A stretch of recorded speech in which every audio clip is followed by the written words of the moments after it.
Guys, wouldn't your wife or girlfriend love it if you treated her to the very best this Christmas? Now you can, with the world's softest pajamas by Pajamagram. Created by a team of pajama experts, the world's softest PJs are lighter than a cloud, softer than a bunny, like cashmere, only better. She'll love how heavenly they feel. Includes free gift packaging and Christmas delivery is guaranteed. So visit pajamagram.com or call 1-800-GIVE-PJs.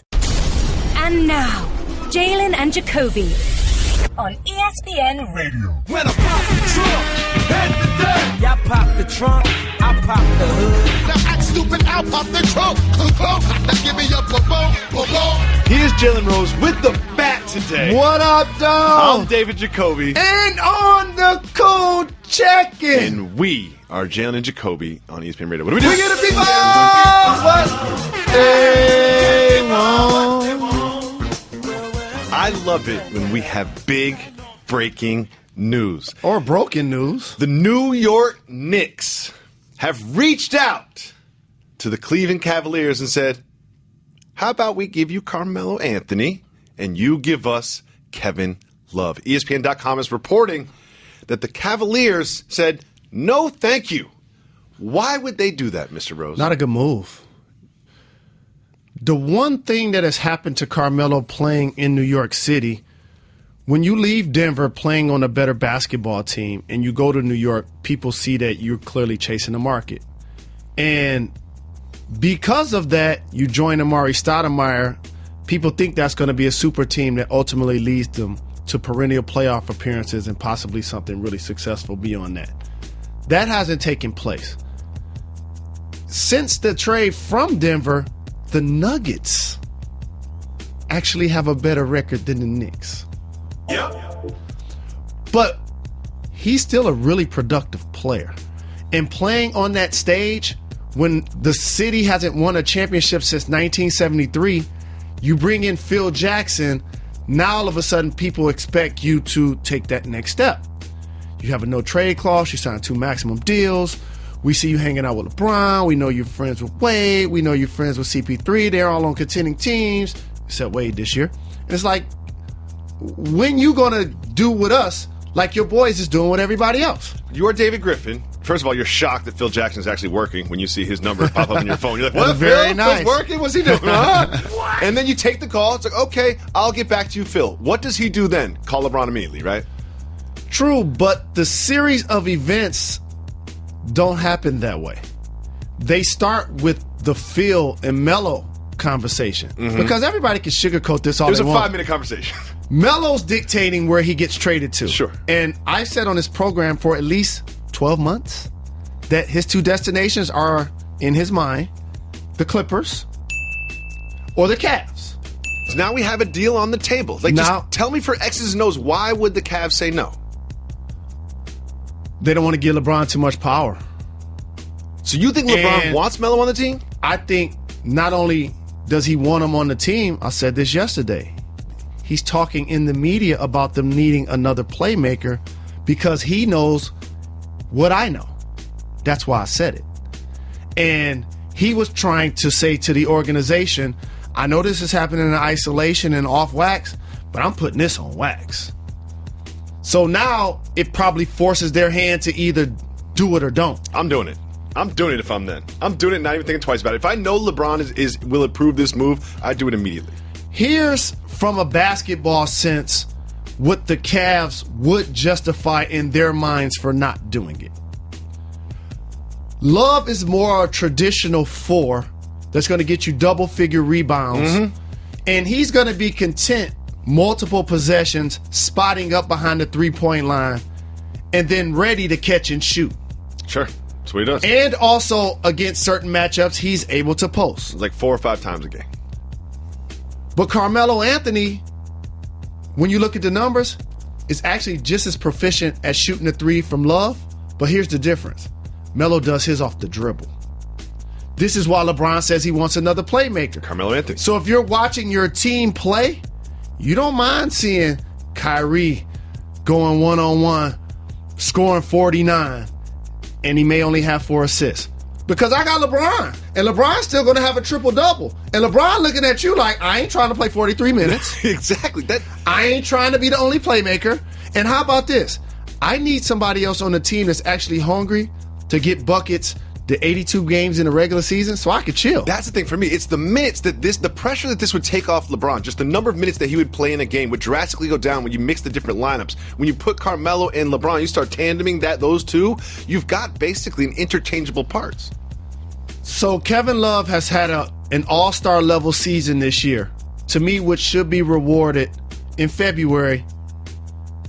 But also, he's not a better player than Carmelo Anthony. He's cooled off lately, Jalen. So let me rewind the tape. Last year in the playoffs, Kevin Love got benched in the Eastern Conference Finals. That's the production that you'd be giving up to get Carmelo Anthony. So based on that, putting a guy that could get 25 on average with Kyrie and LeBron, now I have the specialist, JR, who he's played with, Shumpert as well. I like familiarity. This. I like this. That's what makes a basketball team. Unity. We all watched that game against the Spurs. We all watched Kevin Love get wide open look after wide open look and miss every single one. And here's another thing. Neither one of those players are a lockdown defender. So instead of LeBron having to play most of the minutes on Kawhi, throw Melo on him, son. You now have a dual threat of players that now create real problems for the defense. So this is why LeBron has been barking up the tree of ownership and management in the media the last couple of days, because he knew what I know, that deal was there and the team turned it down. It wasn't about a backup point guard. I said that. Do you guys think this is not about LeBron James to be saying this about Rajon Rondo? Mario Chalmers, Jared Jack. The lineups get reduced come playoff time.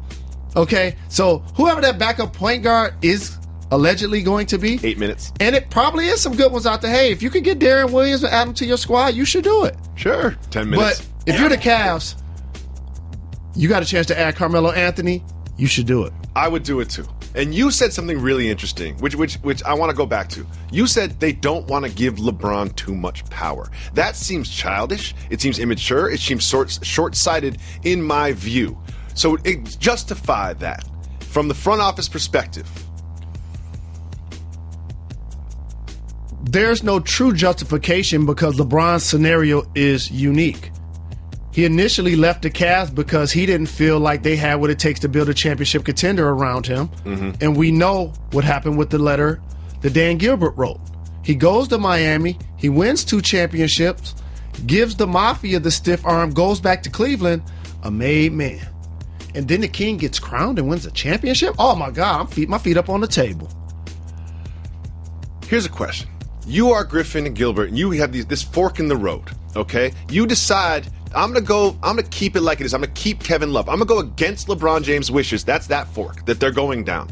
However, the other fork in the road is pouty LeBron James for the rest of the year. LeBron James having something to point to for the rest of the year, if not the rest of his run in Cleveland, something to point back to and said, I told you should do this, you didn't do this, and that's why everything else happened. This is your fault, not my fault. See, disengaged. When you look at the landscape of the league, he's only looking at 2 teams about this deal.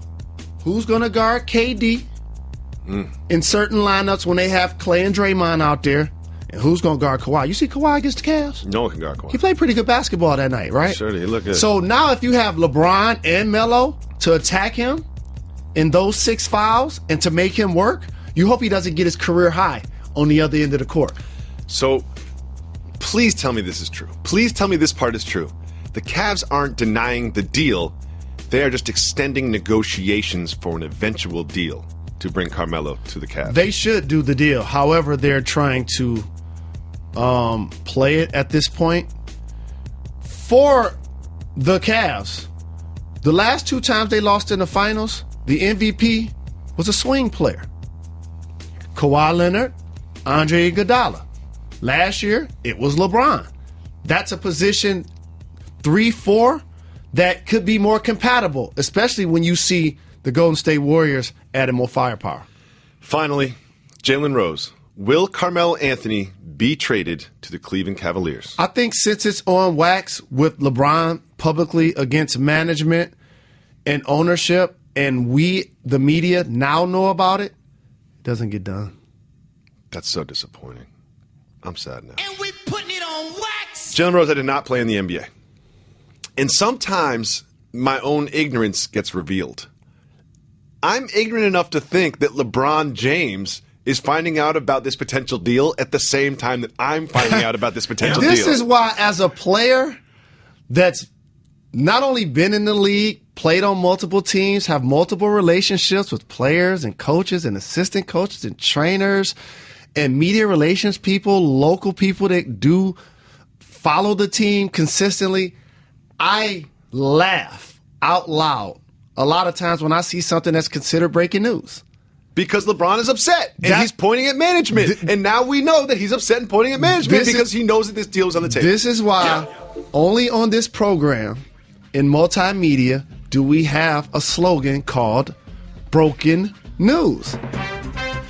Exactly what you're saying right now. LeBron James was talking in the media about a playmaker because he knew a deal to Carmelo got denied. When they lose to the Pelicans, he's not upset throwing his uniform down and saying, "We need Jared Jack." He's upset throwing his uniform down and saying, "This would never happen if my banana boat brother Melo was here." You keep saying that, but you got to take the banana off of it for Melo because he wasn't on that. I know, but I'm putting him on the banana boat. I'm putting Melo on the banana boat just for being associated with the banana boat. And I asked you who says no. The Cavs said no. I can't believe the Cavs said no. And here's another basketball thing, for whatever it's worth. When you watch Cavs games, I know this is going to sound unique. Richard Jefferson's a productive player for that team. Oh, I know. You know, no one knows that more than I do. So we say love, but for whatever it's worth, it's Kevin and Richard for Melo. It's been reported that it was a straight-up love for Melo swap. Is there a potential that the Cavs are just playing the game? We all know how negotiations work. I say no at first, and then we get closer to a deal, and perhaps a deal works out. This could be the case, but when you have LeBron and his unique situation, not only being the best player in the game, having a no-trade clause, all of the dynamics in the relationship that I already described, you don't pump fake. And when you do, this is when he barks publicly. And by the way, the last 10 games, the Cavs have lost 4 of them. Oh, yeah. And 4 of the last 6. They do need somebody else that's not just a specialist. Kyle Korver, JR when he's healthy. To a large extent, Kevin Love is going to shoot over 50% of his shots from 3. That's what they do in Channing Frye. And then you have the defensive players in Shumpert and Tristan. So when Kyrie has the rock, you can't rein him in, and you shouldn't, because he validated him being able to go one-on-one and shut up the media and anybody else who wanted to criticize him having 3-4 assists when they won a championship. He made a jump shot on the right wing. He had a 40-point game in the finals along with LeBron James. Let's just make the case if you're David Griffin. I could make a case. I could say Kevin Love brings rebounding. Okay, Tristan Thompson cannot get every single rebound for our team. And also, if teams go big against us, it's going to be hard for us to match up if they have 2 bigs. Also, do I really need 3 ball-dominant isolation superstars on my team when we head into the playoffs? So I'm going to talk to each of those points because I try to be a highly trained professional. You're very astute and esteemed at your job. You're the best in the industry Thank at you doing very much, this. Mr. Rose. It's so a when you pleasure ask me working with questions, you. I try to answer them. Let's see if you can remember all You said 3. the rebounds. Yes, I did. Kevin Love gets 10 rebounds a game. 11.5 a game. Okay. You're LeBron in the office saying me and Melo can make that up. I'll try harder. Okay. Okay. And also, the way the game is played and the teams that they're trying to beat, they're actually going to be long rebounds that can result into a different situation that creates the same value. I like that. That's 1. 2, first off, no team in the East has 2 bigs. Sure. Okay. Lastly, the team they may play in the finals, the Warriors, their depth lineup doesn't play quote-unquote 2 bigs. San Antonio Spurs. The San Antonio Spurs play 1 big. Powell and Aldridge. Powell's injured. And we're talking about the finals here. and this is why they are going to struggle against the Warriors. Teams that truly play two bigs, Clippers, Memphis. You know, if you look at the top of the standings, there aren't too many teams that played two bigs. Spurs, Clippers, Jazz, Memphis. That's what they want to do. Here's the thing: who I didn't say? No, here's the thing: the Cavs are only going to face one of those teams Correct. in the playoffs. Correct. So, you know who I didn't say? They're not going to go through the whole Western Conference to get to the finals. Just look at this lineup now. Here's what I want to propose to you.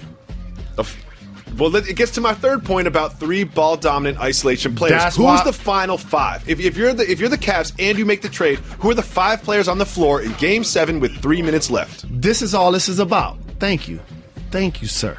This is all this is about. And you know what the Warriors have late in ball games? They have 3 or 4 guys that are ball dominant, as you call them. Is Klay Thompson ball dominant? He's catch and shoot. He's not one of the 3. Is Draymond Green ball dominant? Who leads their team in assists? Draymond Green, because he passes it once he gets it. That's not ball dominant.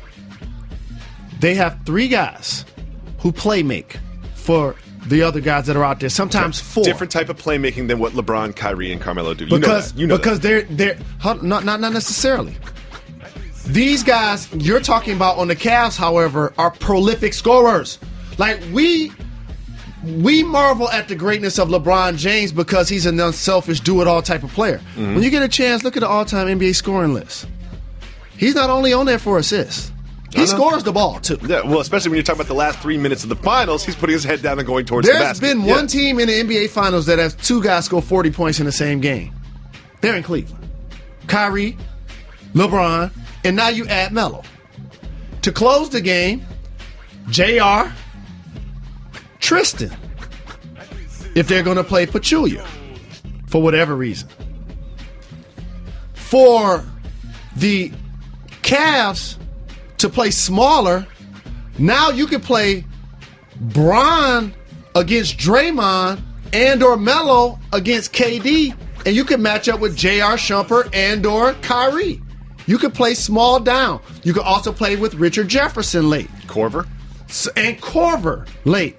Because the Golden State Warriors are going to always have a 5th player on the floor. Iguodala, Livingston, David West, Zaza Pachulia, that you hope that the ball finds them in the clutch situation and it's not in Steph or KD's hand. That's just how basketball works. So because you add Melo, to me, it allows you to match up better against the Golden State Warriors. Hold on. I was at the finals last year, right? Oh, really? What happened? I've been covering the finals for television, not radio, not print, for television. Hi, Mom. It's television face, not radio one. Since 2002.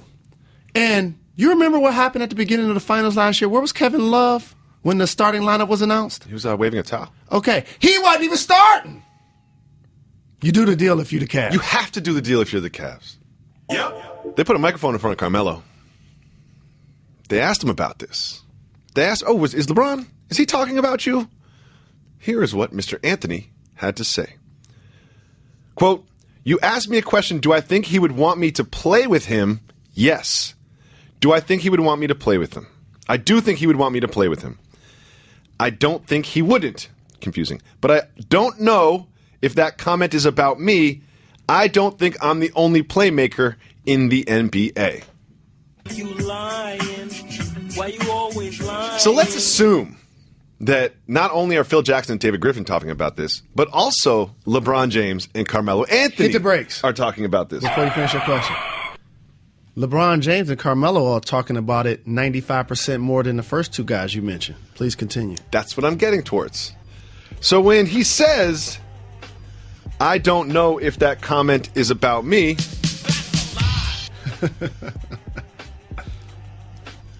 so where does this go now? Like, what happens now if things stay like this? If the Cavs keep Kevin Love, it's going to be so awkward when LeBron walks in the locker room and Kevin Love is there. Do they say anything to each other? Do they address this? It's not for him to address. This is where He just says, "What up, Kev? How you doing 6 today?" in one hand, half a dozen in the other. How the kids? That's it? Just keep it moving? Absolutely. Business as usual? Yes. If you're Kevin Love, does he call his agent? Like, what is Kevin Love doing right now? It's not his call. 3 people have no trade clauses in the entire NBA. We've mentioned two of them. The other one is Dirk. Dirk's not going anywhere. So they, in a lot of sense, have ultimate power, except over this deal. This is why I said could be a major hurdle for it to get done. Because now as management, talk about truly giving over the power. Once he comes out publicly and says it, if you do it, you're truly acknowledging that when people joke, LeBron's GM, coach, and player. Now you actually validate that for whatever it's worth. But when you have a unique talent like LeBron James, who I call the basketball savant, you do the deal. You trust his knowledge. You trust his ability to make Melo, you ready for this? Better. Now, here's the thing about teams Carmelo Anthony's been on. Does he become the third best player on the Cavs? He's been the best player. Now he's going to go to the Cavs and be the third. He's going to run with the second best unit. Player. He's going to run with the second unit. And you know what else? He's still going to get 20 points a game. Of course. Because he's got like ligands around him, you know? It's just interesting. I don't really understand why they wouldn't do this deal, especially based on the performance of Kevin Love in the finals, and the performance of Kevin Love in the big Spurs game, and the performance of Kevin Love in the last month. So how about this? This deal doesn't get done, and they don't repeat as champions. Oh, do it. Oh, bring it all the way there. Now, all of a sudden, you have a clearly unhappy LeBron James at this point of June. Contract on and LeBron an expiring James. Contract. Okay. Am I suggesting he's going to leave? No. No. But that just puts you further at a distance of how can we get deals done when we can't see eye to eye on something that's right in front of us. What ends up happening is this, oh, guess what? We lost in the finals to the Warriors. And then you say, you know what, LeBron? What should we do now? And you know what he's going to say? You should have done what I told you to do 6 months ago. That's what you should do, what I tell you to. Because I'm LeBron James and you're David Griffin and Dan Gilbert. Go ahead and write something about it, Dan. The most mature thing that happened with LeBron, besides multiple things that, you know, anytime you see an athlete just be a son, a father, a husband, a mentor, a philanthropist, you know, I'm always impressed by that. How he allowed his maturity to say, I'm going to ignore Dan Gilbert's letter because I want to go home. Mm-hmm. When that happened, that was step one. Step two is when they won it all. Win the chip. Okay, brought Cleveland its first championship in 50-plus years. Just look at LeBron's face during the parade. Just look at his face. That is a self-actualized human being at the happiest point they could possibly be. And another thing that he helped do, validate Kyrie Irving. Because for those that haven't been paying attention, before LeBron James came to the Cavs, Kyrie Irving was already an all-star. Yep. Was already on Team USA. Yep. And was playing on teams that went to the lottery. Another thing he did was validate his pressuring the franchise to sign Tristan Thompson. And then he did it again this year with J.R. Smith. I just kind of feel like if you're in the LeBron James business, you should be in the LeBron James business and just give over the power. You know, just go ahead and do it. But you did mention, I don't know, a year ago, that there were two teams you could see Carmelo Anthony going to. So now that the Cavs had said thanks but no thanks, and they shouldn't, but they have, could Carmelo Anthony be traded somewhere else? To Los Angeles. Lakers? No. Kings? What did you say about Dodgers? LeBron James's people that he liked to vacation with? The Banana Boat Boys. Okay. Here's another gentleman that was Chris Paul on the boat? I think he was in the front. I think he was in the back. I forgot. Either way, that's the other destination. To play with, if you can't play with LeBron in Cleveland, you go to LA to play with CP3. Here's the thing I'm going to say again that keeps getting lost. Just like when people were saying LeBron was coming out talking about having a backup point guard to play with. If and will this deal happens with the Clippers, it will not be for Blake Griffin. What? It will not be for Blake Griffin. What? For the exact same reasons I just said with the Cavs. If you're the Clippers and you're trying to do this deal, who are you trying to beat in the West? Spurs. Warriors, Spurs. Okay. Rockets. Late in the game, it's still the same problems. when you have a traditional lineup of 4-5, DeAndre and Blake, DeAndre, who can't make free throws, and all of a sudden late in the games, you do a pick and roll with Steph and Draymond, or he gets caught on KD, he's at the three-point line. It's over. Yeah, I mean, that's either 2 or 3 points. You pick it. Correct. Because unlike Memphis, he's not going to go punish the small lineup, which is why the Grizzlies have beaten them twice this year. So you add Melo to the mix, but you got to give some up. Here's what they would probably give up. You don't trade talent in the league. You don't trade all-stars in the league. You don't trade accolades in the league. You trade salaries. And a couple of salaries seem to match what they're trying to do for unique reasons. One, Jamal Crawford, who played in New York, can still get his own shot, can still get you 15 to 20 points a night. He'll be doing that when he's 67 years old. As a matter of fact, he just did it in a loss at Philly. Okay? The other just got paid this summer and happens to be the son of the GM and the coach. Okay. Austin Rivers. And you throw in another guy, keep getting them checks. PP, I love you, big fella. Okay, so you're Paul saying... Pierce. So wait. As a Die Easy Knicks fan... You cut Paul Pierce. He gets on the phone with the Celtics. I need to retire a Celtic. Do you know what you're telling me that makes me so sad? He gets on the phone with ESPN. Can I work the finals again this year? This is...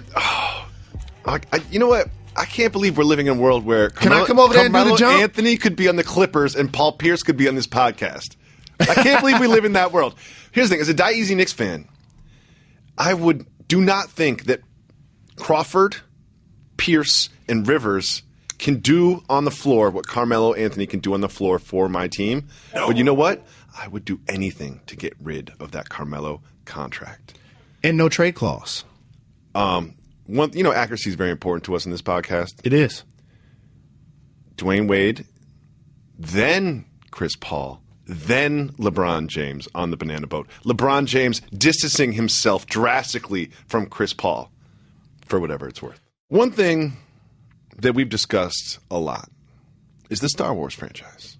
We've discussed it a lot because I'm just flabbergasted that not only have you not seen one, you're shocked that I'm even surprised you haven't seen one. I am. References just go flying over your head daily. Who's Bubba Fett? Who? Bubba Fett? Yeah. I don't know. He sounds like somebody in the hood. Exactly. I made a claim once that there are no white men over 30 that have not seen Star Wars. I've gotten a couple tweets of people saying, I am over 30 and I am Caucasian and I have not seen Star Wars. I believe those people. However, we have a prominent figure in the world of sports, on wax, on the legendary Stugotz show with Dan Le Batard. Yeah, I put Stugotz first. You think I don't want it to be Jacoby and Jalen? You know what? I'm a fan of their show. I'm just showing my fellow second banana some love. No, I'm a fan of their show. We talk about this topic. I'm wondering who was talking about this topic first. I didn't really listen this morning. I just heard that Wayne Gretzky claims today they were he talking has about never seen Star Wars. What? Wayne Gretzky's claiming he has never seen Star Wars. What? Am I in the minority now? Are there a lot more secret people that have never seen Star Wars, or is this just a professional athlete thing? They don't have time. Let me sit up. Let me sit up. Let me sit up for a second and explain to you. Uh-oh. Let me explain something to you. I don't like this. You got a bat today. You left out a word that's really important. Say who hasn't seen Star Wars again? White males over 30? I think that every white male over 30 has seen Star Wars. I'm going to give you a word after white. American. Oh, okay. So you think it's a domestic phenomenon, Star Wars? Absolutely. Huh. Yes. Interesting. It's one of the things that makes America great again. Okay. I've got some numbers about Star Wars that would suggest that it is not just a domestic phenomenon, okay? Star Wars, I'm going to say, I didn't say that made it a need to have phenomenon. facts. I can just give alternative facts. Star Wars is the most successful franchise in the history of movies. Okay, it has grossed more money and been seen by more people than any other movie franchise in the history of the medium. Okay, so it's not just an American thing. It's not just an American thing. Sort of like Baywatch. How about the demo of individuals, percentage-wise, is higher domestically for white Americans than anywhere else? I would concede that. However, I would also encourage everyone to go see Star Wars The Last Jedi, Star Wars Rogue One. Buy all of the stuff you can buy. Spend all your money on the Star Wars franchise because, full disclosure, the Star Wars franchise is owned by the Disney Corporation, which also pays for the lights to be on in this studio. You know, this gave me an idea of what movie needs a part 2. Because I would like to turn those fans that we just described into fans of some of the things that I love. There should be, right now, I wish we could commission this. We need a paid in full part 2 immediately. Ooh, a paid in full part 2. Huh. They're remaking Scarface. I'm happy about this. I'm not happy about this. Steph Curry was in practice. In the corner. There's video. I didn't watch the whole thing because I can't watch a man shoot for 3 minutes and 30 seconds of practice.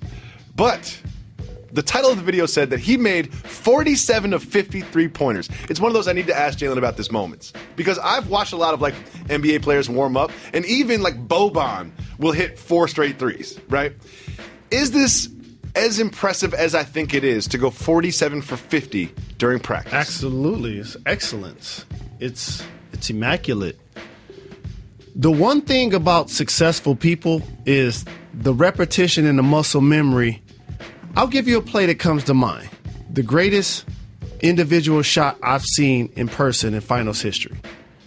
Chris Bosh gets the rebound, and he throws it on the right side to Ray Allen. And guess what? He wasn't behind the 3 line. And you know what? He barely glanced down. And he didn't worry about being hit. He didn't worry about the shot being contested. He didn't worry about the moment.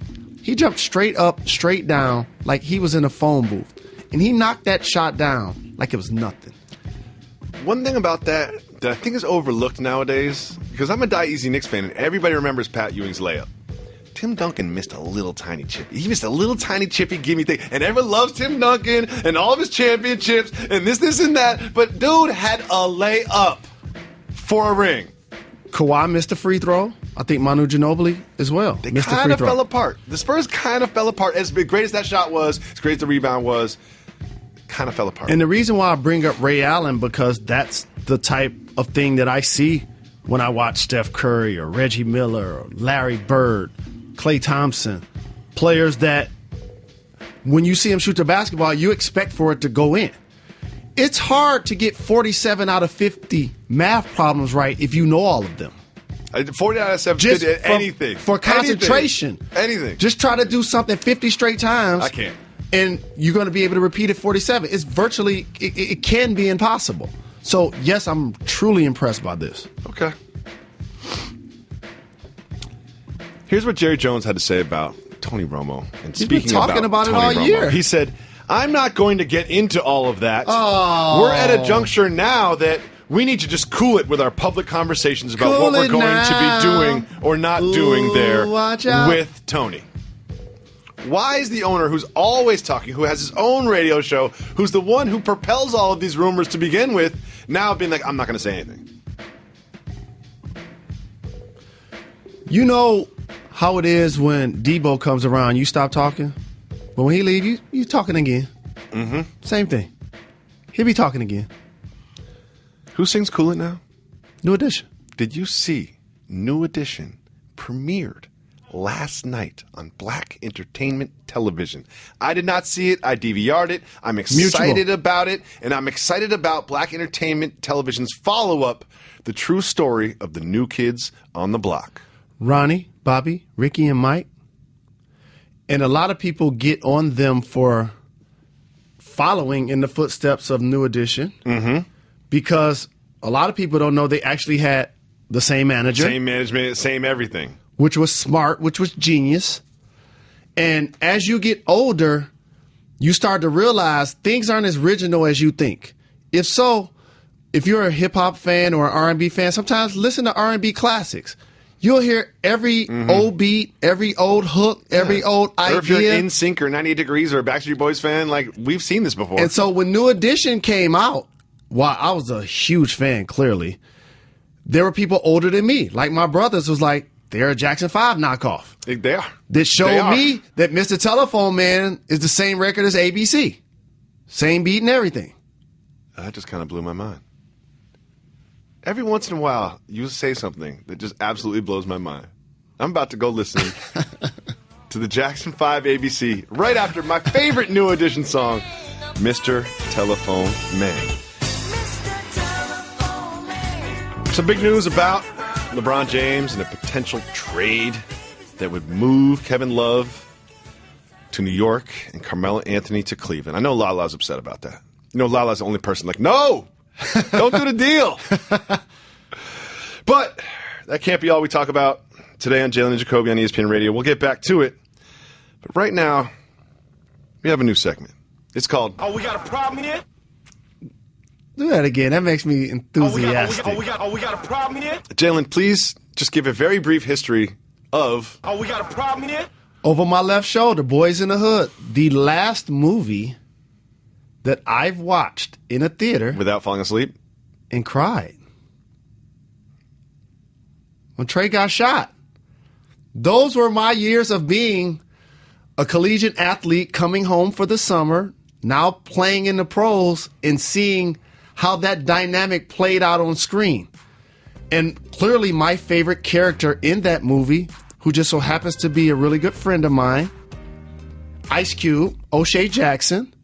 We're going to represent that movie and his character, Doughboy, because when they were at the spot and all of the vehicles were parked and everybody was champagning and campaigning and the scene was crazy, Doughboy was walking up the street. And you know what normally happens? You see people that you may know getting into altercations. And that took place. And all of a sudden, Cube had to come and be the OG. Reach down in his waist and show the heater. And that was the famous question that he asked. Oh, we got a problem here? So I'm going to phrase some potential problems in the world of sports and pop culture, and you're going to answer a simple question. Oh, we got a problem here? It was all good just a week ago for the Steelers, and now we've got Ben Roethlisberger talking about retirement, Antonio Brown back on Facebook Live trying to quiet the noise, everyone snitching on Antonio Brown, talking about how he was pouting. Le'Veon Bell is a free agent. Doughboy wants to know. Oh, we got a problem here? Yes. Really? You got a problem here. Really? Because usually in a team dynamic, when turbulence happens with one or more players, they're not two of your best three. Mm-hmm. You just mentioned their three best players. Yep. So Doughboy is correct on this one. Oh, we got a problem here? When your best players aren't seeing eye to eye publicly, when your head coach reprimands one of those players before a playoff game, before you actually go and lose, and he don't just talk about this circumstance, he talks about these type of things continue to come up, and they're an issue for a guy that has all of the potential to play for one team, but like a lot of other great receivers, he probably don't want his legacy to end up like this. He could end up playing for multiple teams. What if somebody just showed up to Le'Veon and gave him a bag of money to come play football in another city? Let me go the other way. We all kind of know that Ben Roethlisberger's not going to retire. We do? We all kind of know that, right? No, we do know that. Antonio Brown is going to be in the black and yellow next year, and something tells me that he's learned a little bit in the last month. Yep. Okay? Le'Veon Bell will also be in the yellow-black next year. No. They'll find out a way. You can't guarantee that. I can't guarantee it. So that's why I'm saying that this has been a learning experience for a team that made the AFC Championship. Is there really a problem? You know who has a problem? The Jaguars. You know who doesn't have a problem? The Steelers. When I say a problem, I don't mean that these three guys don't love being in Pittsburgh. I'm taking into account they play football. And in that sport, guess where you go? To the highest bidder. And Antonio Brown or Le'Veon Bell haven't gotten their mega deals just yet. And which means that both of these guys will have to get paid around the same time. We don't know if the organization is going to be willing to wipe both of those checks. Especially if another team comes and just gives a stupid offer. I continue to support my theory that Le'Veon Bell is patient and chill and calm before he hits the hole because he smokes too much medicine. He just wants to see it all develop before he hits the hole. There were rumors of a new power couple. Drake and Jennifer Lopez were dating and getting together. Now there are photos of Drake in Amsterdam having dinner with a porn star. Doughboy wants to know. Oh, we got a problem here? No, wasn't me. Great. I love it. Here's what happens in those situations. There are 10 people at the table that all know each other. There are 2 people at the table that are sleeping with each other that the other 8 think are just friends. It's also, to me, it's like this. It's like he's on the phone with J-Lo like, I'm Drake. I'm not an accountant. You know what I mean? Like, you are dating Drake. And when I go out and there's a group of people, the cameras are going to find an angle to make it look like it's the 2 of us at dinner, but there were 6 of us at dinner. I don't even know her name. I just happened to sleep with her that evening after dinner.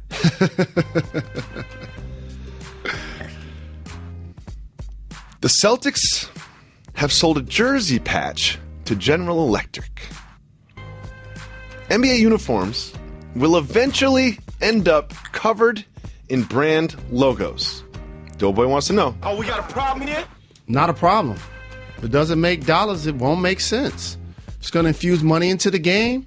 You do it. You just hope that it doesn't get cheapened by the products that are allowed to be featured on the jerseys, which I think Adam Silver and the league will do a really good job of policing that. You won't see an ad on a jersey for Magic City. I would love to, though. Come on, Hawks. Give a discount. I also think about like this. If I'm a player, I'm like, oh, is that part of NBA revenue? And we split that? Sounds good to me. Put patches all over the place. Like NASCAR, soccer. As long as the money trickles down to me, I'm good with it. WNBA. They announced the nominations for the Academy Awards. First of all, I want to recognize our colleagues and our friends and Ezra, the director of Made in America, because they were nominated. Congratulations, for Best Ezra. Documentary film. The OJ series was amazing, riveting, and it was told from a perspective, though it's been discussed for years, in a different light that made it unique. It was absolutely perfect, and I hope and pray that they are not disrespected and justice prevails and they win the Oscar. However, neither you nor I, and I don't know this is a fact, but I just know you well enough to know, have seen any of the Best Picture nominees for the Academy Award. Don't underestimate me. I Doughboy haven't looked at the list. Doughboy wants to know. Oh, we got a problem here? I need to hit a list first. Please. Right now, just say yes or no. Arrival. No. Hacksaw Ridge. No. Lion. No. Moonlight. No. Fences. Yes. Okay. Hell or High Water. Why have I seen Fences? Black people in it? Denzel. Oh, okay. Hell or High Water. No. La La Land. Yes. Molly. Yes, we watched it together. It's a musical. Manchester by the Sea. No. Hidden Figures. Yes. Why did you see that one? Predominantly features Yeah. black people. Yes. I have seen none of them. Really? So the question from Doughboy You got is... a lot of kids. Oh, we got a problem here? You need to take your wife out more. Why are you trying to get me in trouble with the wife? Do you know what Doughboy's like? Because Jalen keeps getting me in trouble with my wife. Oh, we got a problem. Yes. Hold on. We're supposed to support each other. We sell each other. Hold on. We are brothers. We're I here know. to help each other. We are. Not hurt each other. But this is what I need to point out. You gave a list thinking that I hadn't seen any of those movies, yet I've seen 3 of them. I'm quitting the show. Here it is on Women Crush Wednesday, every Wednesday. We open up our voicemail line. And I'm carrying the bat today. 985-80. Maybe that's what I'll start doing each Wednesday, carrying the bat.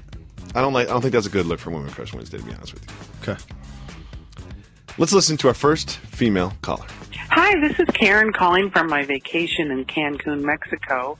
I've been listening to your podcast since day one, but I don't remember you two ever discussing the first time you met and what your first impressions were of each other. Bye. So, can I take this one? First of all, I want to thank Karen, because when I'm on vacation, I don't do anything. No. Like, you know what? I don't do anything. If they're like, oh, Jalen and Jacoby leave a voice, no, I'm not doing anything. I don't lift a single finger. Please continue, Mr. You don't watch any TV, listen to any radio, any podcast when you're anything traveling? Anything that remotely seems like work, or anything that doesn't involve my own happiness. We'll say that. Okay. Can you actually... So, we met on wax and off wax. Can you talk our off wax meeting? No. Okay. We met in Atlanta the first time. Oh, yeah. Oh, yeah. We did. We did. We may or may not have both been enjoying. We were in the laboratory. Yeah. That's all. We met in the bathroom. We were in the bathroom. We were in the bathroom. We were in the bathroom at the same time. Yes. That's when we truly first met. But about 15 years later. About 15 years later, a lot of people, and I know I joke a lot on this show, they don't understand like the depth of what you've accomplished in this industry and the versatility you've shown, like beyond the... Yes, I think a lot of people are like, that's the guy from Jalen and Jacoby. Like I just popped up a year ago. For everybody that don't know, like Jacoby been working here 10 years longer than me. I've never worked anywhere else, really. I've been working at ESPN since I was in college. Okay, so I not only was a fan of Bill Simmons and a friend, eventually we became, also of David Jacoby. So working for ESPN and doing multiple NBA shows, I wanted to see if I could have a radio show, and initially I was denied. And how do you handle the door being slammed in your face? Open up a new one. You open up a new one. I'm like, oh, Grantland, that's a subsidiary of ESPN? Immediately, I'll be at the ESPYs. Mm-hmm. But not just to go to the ESPYs. Where's the after party? What about the after party? And then the after party, where all of the high-ranking officials may be present. I slid up there, allowed everybody to champagne and campaign and do their thing. I slid over to Mr. Simmons, and I introduced myself, even though he knew about me clearly because I played 13 years in the league. And and I pitched the idea about doing a podcast on Grantland that he was starting. And he was looking at me like I was crazy. No, then you walked away. He's like, we should give Jalen a podcast. And I was like, no, we shouldn't. That's the funny part of the story. I was like, say no, we this shouldn't. Again. I was like, we shouldn't give Jalen a podcast. Let's have a podcast network that Jalen can appear on, and we can evaluate whether or not we should give Jalen a podcast. And he was like, that's a good idea. And here's what makes that story more unique. The person that was telling Bill not to give me a podcast was the person I was pitching to do the podcast with. Unbeknownst to me, so I'm talking to you on the phone. I'm like, is there someone you want to do it with, someone you played with, someone your friends from back home? Because chemistry is really important. It needs to be someone that you've known for a long time that you're really comfortable with. And Jalen says, oh, you don't want to do it? Exactly. And worst case scenario, I knew because you were on it wouldn't get buried. Truth comes out. 5 years later, truth comes out. He's like, look, if I do it with the producer, I know he's going to promote it. I just thought about that. Yeah, that's smart, just like carrying it back. Smart. You just reminded me when you said you wanted to start the podcast network. I'm like, oh, okay, that's another reason. If I do it with him, I can't get fired. That's how it is. And so we were in the trunk. Now we're out of the trunk. Thank you for the question. Appreciate it, Karen. I also want to give a shout to Kevin Parker for his role. Yes, indeed. Big shout, KP. No doubt. We sat down and did Jacoby research. Let's listen to the next female caller on Women Crush Wednesday. What up, Jalen? What up, Jacoby? This is Andrea from Minnesota. So I have two questions for you. One, what about my Timberwolves? Are they ever going to kind of get it together? Is this like a future that you see us making the playoffs even this year, maybe? And my second question, why do men always want to name their first son a junior? So my husband wanted Ben Jr. I did not. So, no joke, we named our child Jalen, which was the only name we agreed upon. All right, thank you guys for your insights, and keep getting them checks. First of all, I love this call. Whenever they give two questions, it's always like one sports and one that's real fun. You know what I mean? So I'll take the first one, okay? Here's the thing about the Timberwolves. Here's the thing about Andrew Wiggins and his game-winning shot from last evening. The Timberwolves are gelling. The Timberwolves looked really bad at the beginning of the year, but and so bad they kind of fell off the radar for people that don't really pay attention to the league. They're kind of coming together right now.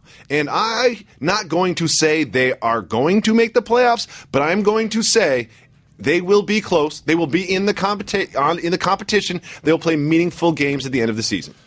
Here's what to watch for. And thank you kindly. I am truly humbled to the utmost degree when anyone tells me, male, female, regardless of race, dogs, that they named somebody Fish. that they love Jalen. Name your car Jalen? That's the most humbling thing that happens to me in my life. I might name a car Jalen. I'll never name a kid Jalen, but I'll name a car Jalen. The reason why men like to name their kid Junior, because they're egotistical, legacy, self-centered, egotistical. That's why. Legacy. As far as the Timberwolves, don't worry. They'll be just fine. I'll tell you why. When I look at the standings, here's what you have that the Nets don't have. Lakers, Mavs don't have. An all-star caliber player to watch play basketball every night. You're not putting the Suns in that group? Booker's my guy. I mean, I know that's your guy. I know, but you see what I'm saying. I see what you're saying. When you watch the Pelicans or the Kings or the Sixers or the Knicks, you know that they have future All-Stars playing on their team. The Minnesota Timberwolves have a couple on their team. That's a great point, Mr. Rose. They have a Coach of the Year in Tibbs. They also have Karl Anthony Towns, Wiggins, as you mentioned, and Zach LaVine, who I'm a big-time fan of. Because of that, their future is bright. Get some shades. Let's listen to the next caller. Hey, Jalen and Jacoby. This is Emily from Miami. Big fan of the show and big fan of Jalen back from his Pacers days. Which brings me to my question. I live with my long-term boyfriend in Miami, but would love to move back home to Indianapolis. He, unfortunately, wants to stay in Miami, and this is causing a slight rift in our relationship. If you had to decide between the two locations, which one would you live in forever and why? David, as a family man, I'd love to hear your opinion as well. Keep giving the people what they want, and thanks for taking the call. Thank you, Emily. Appreciate the love. There were different periods of my life where I actually have lived in Miami and in Indiana. Perfect person to ask this question to. I'm going to simplify it for everybody 21 and over. Adults live where they work. People always ask me all the time. I follow the money. Follow the money. Adults live where they work. Now, if both of you can live in Indiana. Let's say they both have online jobs. And you guys can still maintain a lifestyle, you got to live where she wants to live. Great point. It's kind of like the Cavs and LeBron. You know what I mean? It's like the man is David Griffin and the female is LeBron. And you just don't want to make a decision that upsets LeBron, in this case being your lady. And if she's the breadwinner, you need to call a moving truck. We have a simple model on this show.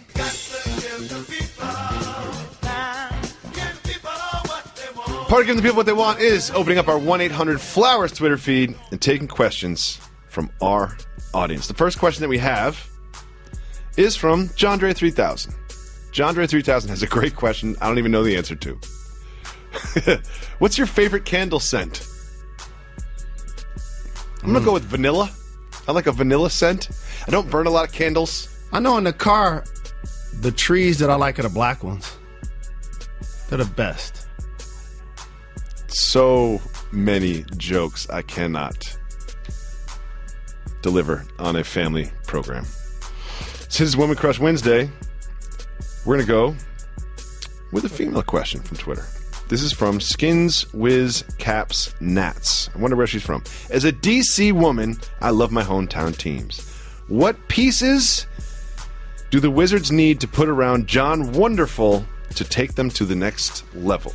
Wizards are one of those large market teams that, while their fans have been diehard and committed, I don't think they've won 50 games probably in 50 years. However, I have a nugget. The Wizards are one of the hottest teams in the league. Since December 1st, they have the best record in the Eastern Conference.